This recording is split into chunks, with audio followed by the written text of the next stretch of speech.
పరిమళభరిత లవంగాలు. లవంగాలు మసాలా కూరలకు ఒక విధమైన రుచిని ఇస్తాయి, మంచి పరిమళాన్ని అందిస్తాయి. అంతేకాదు ఇందులో ఔషధ విలువలు ఉన్నాయి. దగ్గు ఎక్కువగా ఉన్నప్పుడు టీలో శొంఠికి బదులు లవంగాలు వేసి తాగితే ఉపశమనం కలుగుతుంది. జీర్ణ సమస్యలతో బాధపడేవారు వీటిని వేయించి పొడి చేసి తేనెలో కలిపి తీసుకుంటే జీర్ణమవుతుంది.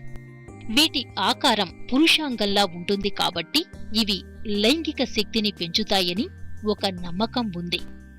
3 లీటర్ల నీళ్లలో 4 గ్రాముల లవంగాలు వేసి నీళ్లు సాగమయ్యే వరకు మరిగించి తాగితే కలరా విరోచనాలు తగ్గుతాయి. 6 లవంగాలు, కప్పు నీళ్లు కలిపి డికాక్షన్ తయారు చేసి చెంచాకు కొంచెం తేనె కలిపి రోజుకు 3 సార్లు తీసుకుంటే ఉబ్బసం తగ్గుతుంది. పాలలో లవంగం పొడి, ఉప్పు కలిపి నుదుట మీద ప్యాక్ వేస్తే తలనొప్పి తగ్గుతుంది. వంటకాలలో దీనిని ఉపయోగించడం వల్ల చర్మ క్యాన్సర్ను తగ్గించవచ్చు. దీనికి రక్తాన్ని శుద్ధి చేసే గుణం ఉన్నందున శరీరంలో రోగ నిరోధక శక్తిని పెంచుతుంది. గుండెల్లో మంటగా అనిపిస్తోందా? పంటి నొప్పి బాధిస్తోందా?